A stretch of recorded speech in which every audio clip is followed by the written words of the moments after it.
A very good morning to all of you. Welcome back to English class.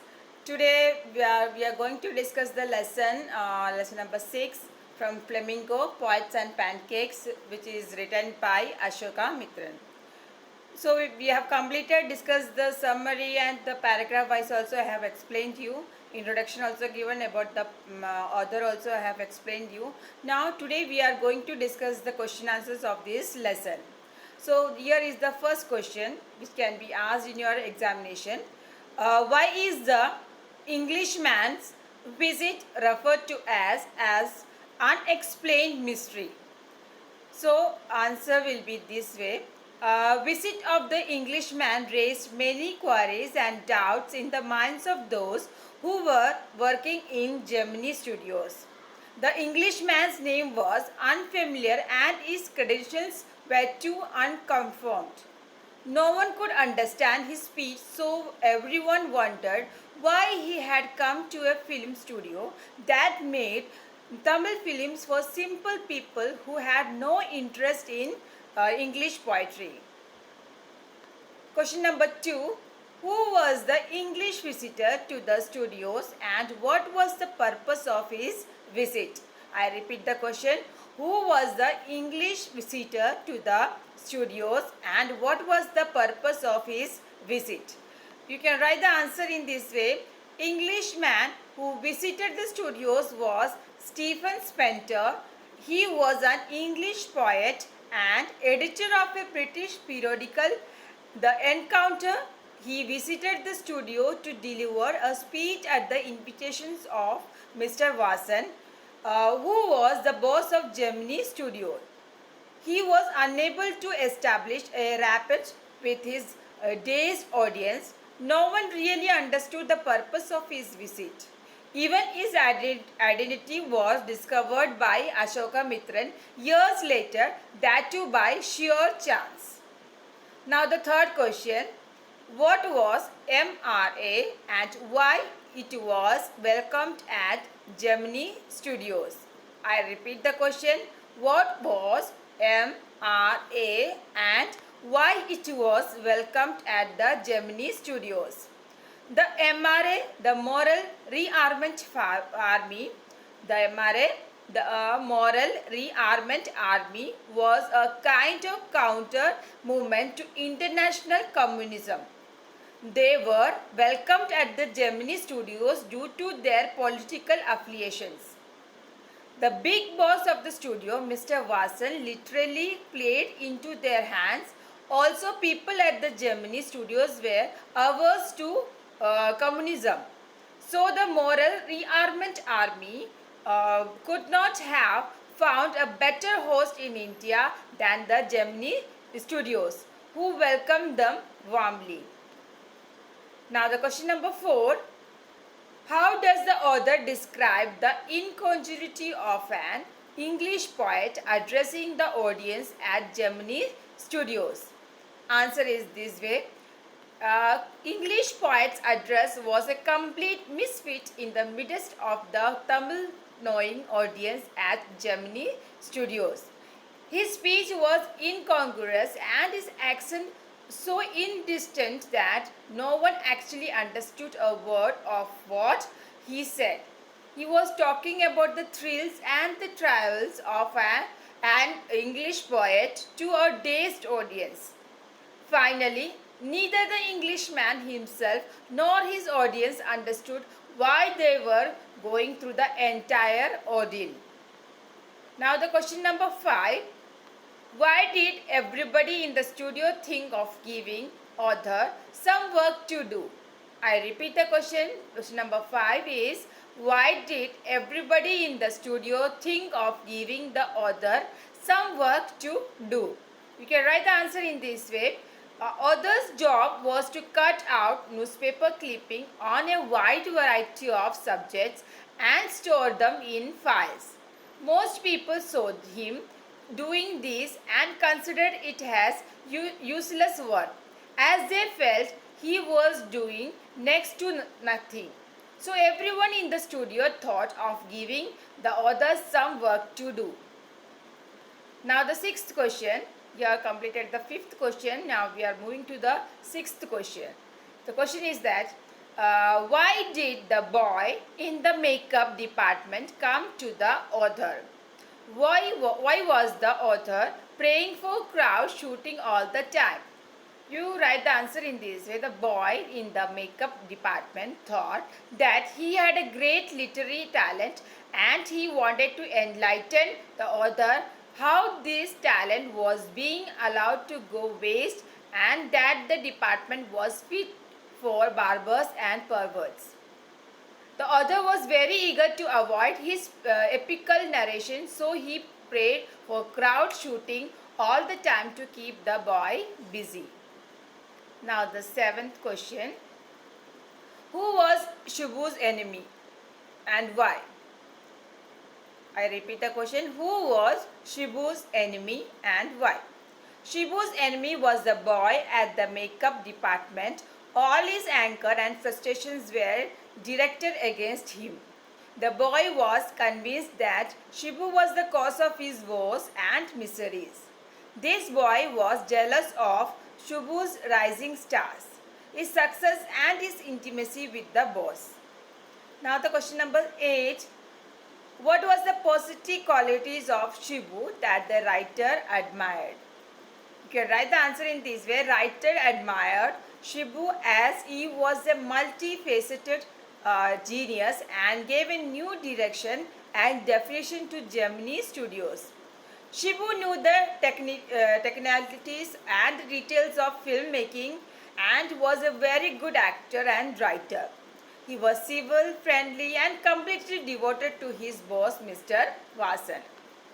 Now the ninth question. Account for Shubhu's importance in Gemini Studios. Now I repeat the question once again. Account for Shubhu's importance in Gemini Studios.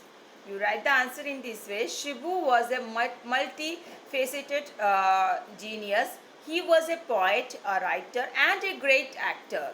He gave a new meaning and direction not only to Gemini Studios but also to the art of film making by using all his energy and creativity to the company's advantage. Moreover, because of his noble and charitable nature, he was loved by almost everyone. Now question number 10. Why was Shubhu considered number 2 at Gemini Studios? Write the answer in this way.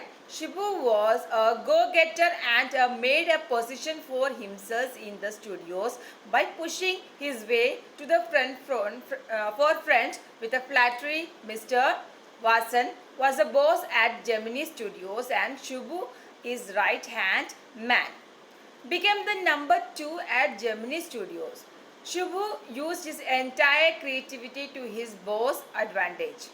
He was a multifaceted genius and if a producer was not satisfied, Shubhu would come up with 14 alternatives. With Shubhu around, filmmaking became a sheer pleasure. Moreover, Shubhu gave direction and definition to Gemini Studios during his golden years. Now, 11th question. How did the people of Madras and those at Gemini Studios respond to the plays staged by Moral Rearmament Army? Write the answer in this way.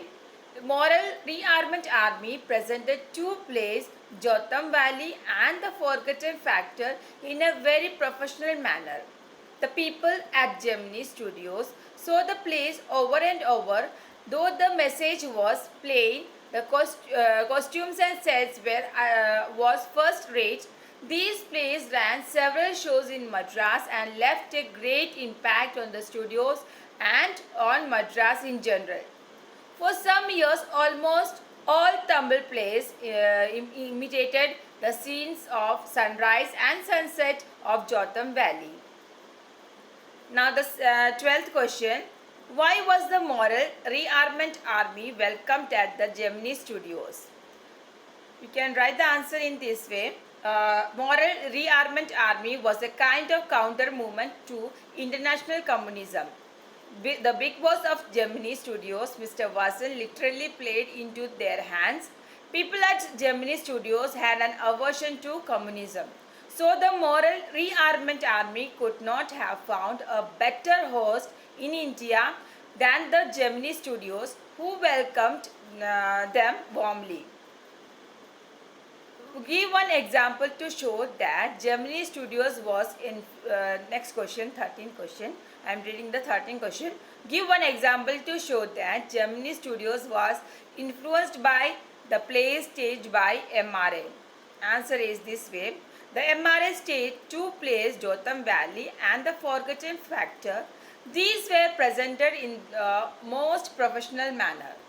The 600 strong Gemini family saw these plays numerous times because of their fabulous sets and costumes. For years, the Gemini Studios copied the sets and costumes in the manner of Jotham Valley. Also, for some years, almost all Tamil plays had a scene of sunrise and sunset in the manner of Jotham Valley. Now I am moving to the question number 14.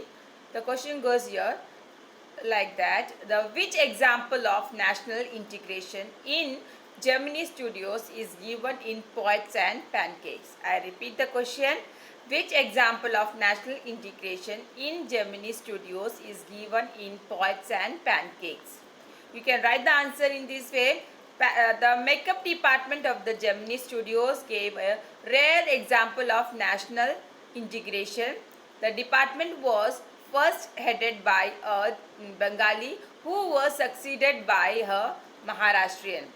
He was assisted by a Kannadiga from Dharwad, and Andhra, a Madras Indian Christian, and an Anglo-Burmese. Then there were usual local Tamils. All these gave ample proof of national integration. Now moving to the 15th question. The question is like that. Why did Ashoka Mitran pray for crowd shooting all the time?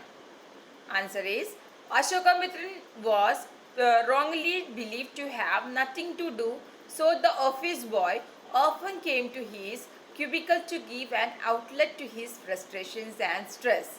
The fact that the great talent was being wasted. The other was bored with the office boy's never-ending babble and prayed for crowd shooting all the time so that the boy remained busy and did not pester him. Now the 16th question. Why did the author appear to be doing nothing at Gemini Studios? The answer is, the author's job was to sit at his desk and tear up newspapers all day. He used to cut newspaper clipping on a wide variety of subjects and stored them in files. His job was not directly related to filmmaking at the studio, so he appeared to be nothing at Gemini Studios. Now the 17th question. How did the author discover who the English visitor to the studio was? Or you can ask, this question can be asked in other form also. How did Ashoka Mitran come to know that the English visitor to the Gemini Studios was Stephen Spenter? Years later, you can write the answer in this way. Years later, when Ashoka Mitran was out of Gemini Studios, he bought a pile of brand new books at a reduced price from a footpath in front of Madras Mount Road Post Office. In a book, God That Failed, 6 eminent writers had described their journey into communism. It was in this book that he came across the name of Stephen Spenter and finally discovered the identity of the English visitor to the studios. Now the 18th question. What made a lawyer lose his job? What does the writer find so funny about the situation? So answer is this way. A lawyer was the legal advisor of Assembly of Writers of the Gemini Studios story department One day, the boss terminated the service of the poets and the writers as he found their contribution to the studio negligible. With the closure of the story department, the lawyer too lost his job. The writer found this situation funny because the lawyer lost his job as the poets and writers were told to do. Now the 19th question. Why was the office boy disappointed with this job in the Gemini studios? You can write the answer in this way. The office boy had come to work in the Gemini studios in the hope of becoming a star or a renowned screenwriter, director or lyricist. But he felt disappointed because in spite of having crossed the age of 40, he had not been able to fulfill any of his dreams. Now the 20th question. Kodamangalam Shubhu was treated with regard in the Gemini studios. So you have to write the answer in this way. Kodamangalam Shubhu was treated with regard at Gemini studios. He held the number 2 position here. There, his sense of loyalty made him turn his entire creativity to his boss' advantage. Moreover, he had the ability to inspire when commanded, and he made the art of filmmaking appear very easy. He was most charitable and improvident man. And the question number 21. Why is the Englishman visit to the Gemini studios referred to as an unexplained mystery? The Englishman addressed a dazed and silent audience at Gemini studios. No one knew who was he and what was talking about. His accent also defeated any attempt to understand what he was saying. The Englishman himself looked equally baffled due to the incongruity of his talk. So his visit is referred to an unexplained mystery. Now the 22nd questions. Why did Ashokamitran pray for crowd shooting all the time? You can write the answer in this way. Ashokamitran was wrongly believed to have nothing to do, so the office boy often came to his cubicle to give an outlet to his frustrations and stressed the fact that the great talent was being wasted. The other was bored with the office boy's never-ending babble and prayed for crowd shooting all the time so that the boy remained busy and did not pester him. Now the answers, you have to answer the following questions in about 125 to 150 words. So here the first question, the long answers I am going to discuss. The first question is that Kodamangalam Shubhu was a many-sided genius. Elaborate. Or this question can be asked in this way. Why is Shubhu described as a many-sided genius? Give a reasoned answer. You can write the answer in this way. Sorry. It is through the character of Kodamangalam Shubhu. The author depicts the caricature of the so-called go-getters who are not really talented but manage to create an aura of talent around themselves. Though officially on the roles of story department at Gemini Studios, he was always with the boss. Shubhu directs all his energy and creativity to his boss' advantage. He dwells into the various spheres of filmmaking, successfully giving the impression of being a brilliant story writer, a talented actor, of being a brilliant of a man who is always ready with many solutions for any problem, and he makes the art of filmmaking appear rather easy for his boss. Thus, Shubhu with his scheming nature takes advantage of his boss' gullibility and pass off himself as a multi-sided genius with multifaceted abilities. Now the question number 24.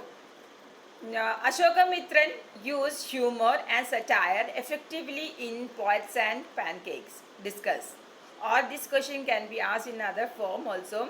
How does humor and satire unleaven in the account of the events and personalities at Gemini Studios as portrayed by Ashoka Mitran in Poets and Pancakes? You can write the answer in this way, that in the chapter Poets and Pancakes, Ashoka Mitran uses a lot of subtle humor and satire to highlight human foibles, petty professional differences, and inconsequential differences not only keep our minds occupied but also bring out a subtle humor, and that is uh, spontaneous without being superfluous. The characterization of the office boy, Shibu, and the legal advisor have subtle touches of humor.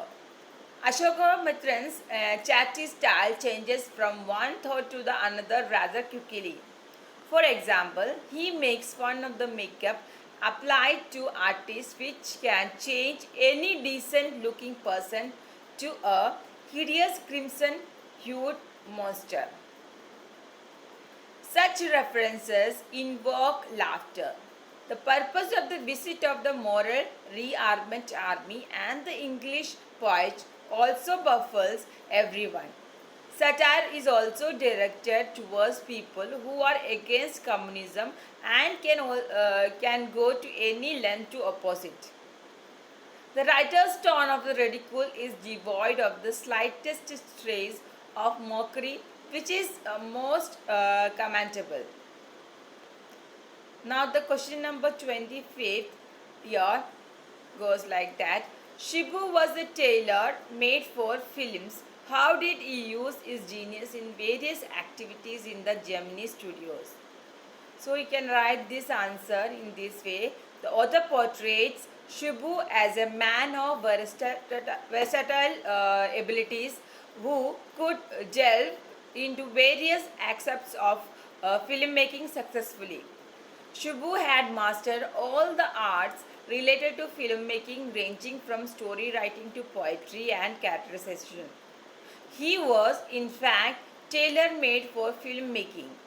Filmmaking seemed rather easy with an expert like Shubu walking around, as he understood all the trials and the technicalities of the filmmaking.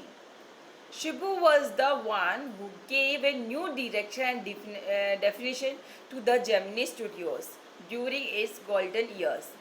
Shibu directed his entire energies and creativity to his boss, Mr. Watson's advantage. If his boss was dissatisfied with one scene, Shibu would offer him many alternatives. He understood all the complications of the filmmaking and could showcase his talent in every artistic arena. Now, the question number 26. Why and how was the Moral Rearmament Army welcomed at the Gemini Studios? You can write the answer in this way. Frank Buchman's Moral Rearmament Army, comprising of a group of 200 people belonging to 20 nationalities, visited Madras in 1952. The MRA was seen to be a counter movement to international communism, and people at the Gemini Studios did not think highly of communism and communists. But Mr. Watson, the boss at Gemini Studios, was fascinated by the MRA, so they could not found a warmer host than Gemini Studios in India. The MRA presented two plays, Jotham Valley and The Forgotten Factor, in the most professional manner. 600 people of the Gemini Studios saw the plays many times. These plays conveyed simple message, but their sets and costumes were first rate. They embraced both the Tamil drama community and the Gemini Studios. The sunrise and the sunset scenes of Jotham Valley continued to be copied for years to come. Now we are moving to the 27th question.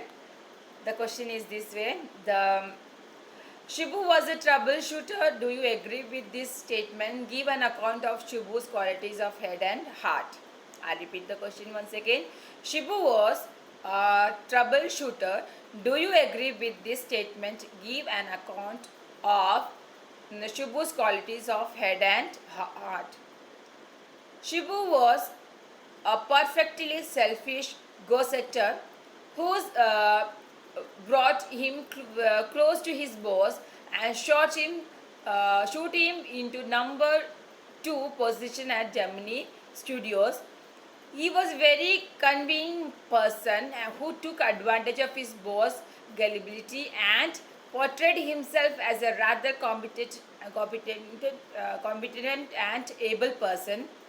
Though he was undeserving and lacked talent, he always remained cheerful and did not let anyone dampen his spirits. He always had something good to say about everyone. Like the filmmaking appeared very easy with an expert like Shibu around. He used all the energies and creativity to his boss' advantage. Shibu was also a great poet and an amazing actor who wrote truly original poems for the masses and as an actor he played secondary roles better than the main characters. His sycophancy to his boss earned him enemies. Also, he angered many such people who considered themselves much more talented and deserving than him. Now we are moving to the 28th question. What political significance does Gemini Studios' invitation to Moral Rearmament Army and Stephen Spender show? You can write the answer in this way. The Moral Rearmament Army was a kind of counter movement to communism and the people at the Gemini Studios and had a natural aversion towards communism. They considered that the aim of communists was spread unrest and violence. So, by being a warm host to the Moral Rearmament Army, the people at the Gemini Studios actually displayed a counter movement to the ideas of communism. By inviting Stephen Spender, once again the purpose of the Gemini Studios was to highlight how a renowned English poet who was once attracted to communism was later completely disillusioned by it. This further strengthened their aversion to communism and were able to publicly display his aversion. So, this was the question answers we have discussed here. So, once again, we will go through the summary of this lesson so that you can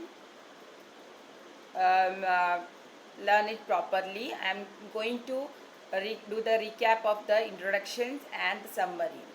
So, the lesson is taken from the book My Years with the Boss, written by Ashoka Mitran. In this excerpt, he talks about all the elements that kept Gemini Studios running, from pancake makeup to the office boy of the makeup department, from Shubu to the lawyer.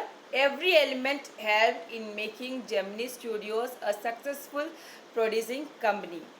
So in this lesson, Ashoka Mitran talks about Gemini Studios and all that helps in keeping it in the spotlight. He starts by making a mention about pancakes, the famous makeup brand which Gemini Studios ordered in truckloads. He then talks about the plight of actors and actresses who have to bear too many lights on their face while getting ready in the makeup room. The makeup department, according to him, used heaps of makeup to turn them into ugly looking creatures. Shockingly, he talks about the office boy of the makeup department whose task is to slap paint onto the face of players at the time of crowd shooting. He was a poet and had joined the studio in the hope of becoming an actor, screenwriter, director, or lyricist. In those days, author used to work inside a cubicle and had the task of collecting newspaper cutting, which according to others was insignificant. Thus, office boy would come in time again to bother him with his complaints. He was well convinced that the reason behind this mystery was Shibu. He thought Shibu had an advantage because he was born a Brahmin. Shibu was a resourceful man whose loyalty made him stand out. He was tailor made for films, and it was difficult to imagine filmmaking without him. He was very welcoming and was known for his hospitality. Just like many other at the Gemini studios, he also did poetry. He worked for the story department, which also consisted of a lawyer. People generally called him the opposite of a legal practitioner. He was a logical and neutral man, amidst of a room of full of dreamers. Ashoka Mitran then describes how Gemini Studios got chance to host a group of international performance called Moral Rearmament Army, which is also the abbreviation is what MRA. Though the plots and the messages were not complex, their sets and costumes were near to perfections. So much that for many years Tamil displayed sunset and sunrise in a way inherited from Jotham Valley. Then another guest, Steven Spencer, comes to visit Gemini Studios. People had hardly heard of him, and they couldn't even connect with him due to the linguistic barriers. It was until a few years later that Ashoka Mitran saw his name in a book and realized who he actually was. So students, we have completed this lesson. Today we discussed the question answers, 30 question answers we have discussed of this lesson, and I have done the recap of summary recap also. Before that I have explained you the paragraph wise also, and difficult words also I have explained. Hopefully you have understood this lesson. Until next class, keep learning, keep practicing. Bye from me.